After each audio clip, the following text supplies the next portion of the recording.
Welcome to the best of first-person episodes from Phantoms and Monsters. Please like, subscribe, and hit the bell icon so you'll be notified of all future uploads. Upright cryptid wolf Skinwalker encountered in Grayland, Washington. This story belongs to a friend of mine. He told me this once, and I simply have to tell it. My friend is of Wukanix heritage, a Native American tribe who settled the Pacific Northwest coast. He is quite the character. For one, he is a whopping 6'10" and has the blackest eyes you could imagine. He always has this frowning face going on, which makes him even more intimidating. He is everything but a bad guy, in fact he is the most gentle of giants. He was working at a gas station in Grayland, Washington in 1992. And he pretty much always worked the graveyard shift from 11 p.m. to 7 a.m. Business wasn't exactly booming at nights, so he was usually watching TV or reading magazines between customers. The area he lived and worked in was deeply associated with all things Native American. There was a potent sense of pride in the surrounding communities, but also a very distinct presence of superstition and old traditions. My friend was no exception. He was a firm believer of the ways of the old. This made his encounter even more terrifying. One night, he was sitting as usual watching TV when a customer entered the gas station. The customer paid for his gas, a pack of smokes and some soda, and returned to his car. Nothing unusual. But as my friend looked out the window toward the customer's car, he spotted what looked like a huge dog sitting by the edge of the woods. Now, the window is located on the side of the building, some distance from the sliding door, overlooking the pumps and the roof covering it. On the sides of the roof are strong halogen lights which shine into the gas station. This gives the gas station not only an eerie lighting with the blinds casting long, striped shadows, but also blinds the teller to an extent. As he peered through the window, trying to focus on the dog, it was gone. He didn't think much of it. Even if it was a wolf, he was inside. Wolves were common here, but this wolf was huge. He brushed it off and returned to watching the TV. A couple of hours go by, and not a single customer has entered since the last one. He was just about to refill some condiments when he heard a large thud coming from the back. It wasn't inside, he could hear that. But it came from the back and behind the building where they keep the garbage. The gas station had been visited before by scavenging homeless, but my friend didn't really care. It wasn't his garbage, and it was just garbage. Let them take it. But it kept getting noisier. He decided to grab a flashlight and a gun from the office and circle around the back to tell whoever ventured there to leave, as he had had enough. His presence alone would have scared off anyone, but he wanted to feel safe just in case. He exited through the sliding doors, walking past the window he was just sitting by. As he turned the corner, he shines the light toward the dumpsters. As the cone of light hits the dumpsters, my friend instantly drops the flashlight and the gun. It's the huge dog he saw before, scouring through the garbage. It wasn't a dog though. It clearly stood on its hind legs, reaching the same height as himself. It couldn't be a bear as it was too gaunt. The creature's eyes had been glowing in the light of the flashlight, making it even more terrifying. He ran inside the gas station, and he wasn't followed. He locked the door, stayed inside the whole night and quit the next day. My friend is still convinced that he saw a skinwalker, a shape-shifting shaman of sorts, that are an occurrence in Native American lore and culture. It's just a really creepy story. V.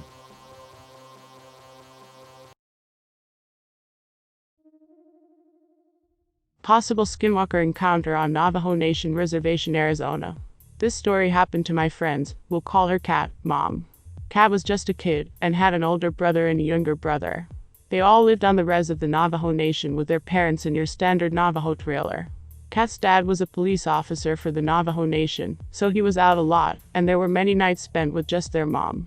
No worries though, because Kat's mom was independent, strong and not afraid of the vast endless desert around her and the wildlife. One night, it's business as usual. Dad is out working a long graveyard shift, kids are being total pains and won't go to bed. Kat's mom is trying to coax them to bed with watching movies in the bedroom, and they start whining for a snack. She leaves them with the movie, and goes into the kitchen and gets out 6 slices of bread, 3 pieces of bologna and cheese and mayo. As she is about to put the sandwiches together, she hears a sound and turns to look at the front door. The front door is wide open and there's a woman in the doorway. She's short, thin, and white, with blonde hair. She was dressed for summer apparently, with shorts and a t-shirt on and flip-flops, and she had a pixie haircut. And she was dirty and raggedy, which is not uncommon if you've ever been around the res land. White people on the res are kind of a joke. Depending on where they go, it can be really dangerous for them, so they're not seen as much of a threat.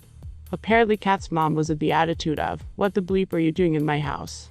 She asked the woman several things, like, "What are you doing here? Do you need help?" etc. The woman didn't reply and seemed to be in a weird state of mind.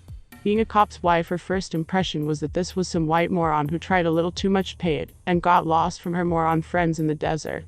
So she was being pretty harsh to the girl, and was kind of pissed that she'd gotten into the house with no words at all in the first place. Kat's mom got annoyed when the girl wouldn't answer her, and just stood there kind of giggling and shrugging her shoulders. So she put her hands on the girl's shoulders, and literally pushed her outside onto the porch steps of the trailer, and the woman just stood there, looking at the ground and giggling and kind of shivering. Kat's mom was like, "You need to get out of here. Go on. Get." And this was when she realized something was off. She had first thought the girl was on drugs or something, but she was looking at her like a cop sizes up a perp. The girl had zero track marks or anything, no bruises either, no nothing except covered in dirt like she wallowed in it. She smelled bad too, like a wild animal. So Kat's mom stood there slowly realizing that maybe she wasn't taking this seriously enough. And the woman on the porch steps really started to jitter then, kind of like she was cold, but more unnatural. This was in summer in the Arizona desert, so there should have been no need for that. Kat's mom slammed the door, which had one of those diamond windows on it that trailers have, and she could see the woman violently spasming through the glass. She looked away for seconds, just to lock and deadbolt the door, and when she looked back, the woman was gone. Kat's mom said her first thought was to go to the kids, so she did. They were in their room and the baby was crying. Kat and her older brother were scared. They hadn't seen the woman but heard their mom talking to someone, and could tell that their mom was scared, too. So she decided to stay in the bedroom with them. Apparently this was the safe part of the trailer, since they blessed it with cedar smoke often, for the kids, and there were eagle feathers hanging up on the walls and doorways. So, she laid there and watched movies with the kids, and eventually they fell asleep. Kat's mom said she heard some things moving around outside, but this is the desert on the res, so that's kind of an every night thing and something she's used to. Apparently she was more afraid to go into the kitchen, and couldn't shake the feeling of why. She just had this feeling of dread. This was before the days of cell phones, so she had no way of getting in touch with anyone. A few hours passed and things had been quiet, but she couldn't sleep, so she decided to call her husband. The phone was in the living room, which meant she would have to go near the kitchen, but not into it. She snuck out of the kids' room and grabbed the phone, called the station, and they got confirmation that her husband was okay and out on patrol. They asked if she would like an officer sent to her area to make sure things were okay, and Kat's mom agreed. She went back to the bedroom to wait for the knock on the door. She was a good half hour from anywhere, driving distance, but pretty soon the officer came. He was a coworker of her husband's, so they knew each other, and he was obviously Navajo as well. Kat's mom said that he seemed nervous and jumpy while standing on her porch. He took a statement from her of what had happened, but he said he'd seen no one on the roads, definitely nobody fitting that description. They set up a patrol to search the area for the night just in case, and they discussed maybe burning some sage or cedar, since the air seemed bad in a creepy, off way, not a smelly way. She thanked him and went into the kitchen. Seeing the officer and having a conversation had calmed her down enough that she didn't feel the need to barricade in the bedroom anymore. So she went over to the kitchen. Burning cedar and sage is usually done on the stovetop, and it was then that she noticed the counter, and Kat said her mother was the most terrified she'd ever been in her life.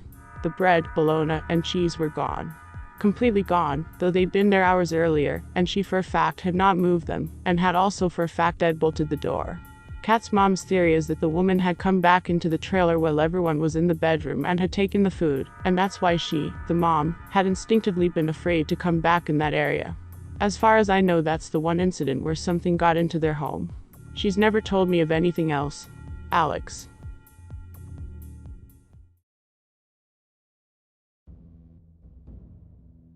Unknown humanoid, Skinwalker, runs parallel to vehicle at high speed. About 15 years ago I heard about a weird account from a friend. This was in a small town in Oklahoma with a decent-sized native population. Anyway, this guy is actually Mexican. Nicest dude you would ever want to meet. Was about 35 at the time, had a family. Honest, good-natured guy that I could never see making something up for no reason. It was late one night and we were talking about an abandoned building at the campus of a small community college that used to be housing. Supposedly it was haunted. A friend and I wanted to sneak in and check it out. He advised us not to and mentioned that he once lived in an apartment on campus there and some strange stuff happened. Stuff like hearing footsteps upstairs in a different apartment and a fridge opening and closing. Then someone mentioned the upstairs was empty. He figured someone was squatting there. So at around 1 a.m. he heard it and grabbed a bat. There was a staircase that led up there, so no way someone could have gotten out by the time he started up. He opened the door, but there was nothing other than an old non-working fridge on the opposite end. He didn't stay long after his doors began to open and shut on their own.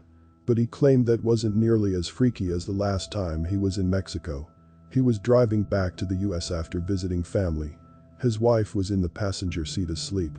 He wasn't too far from the border, so he decided to keep driving a little after midnight instead of stopping somewhere for the night. It was sort of a desert-type road. He says he was going about 65 miles per hour when he noticed something in his peripheral vision in the darkness out the passenger window. Something was out there and it was keeping up with him. Obviously this shook him up. He hit the gas, 70, 75, 80, 85. It was still keeping up. At this point, it was almost too absurd that he thought it was just his tiredness playing tricks on his eyes. Until it changed directions. Instead of moving parallel with his car, it began to angle back toward the road in a manner to intercept the vehicle. As it got closer, more light hit it, and he said in no uncertain terms, it looked like a human.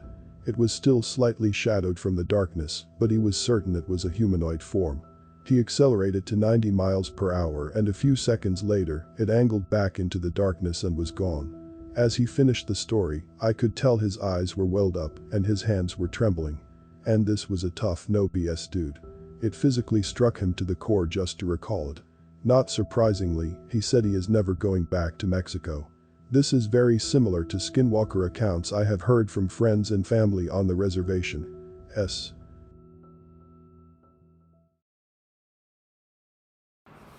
This is Lon Strickler.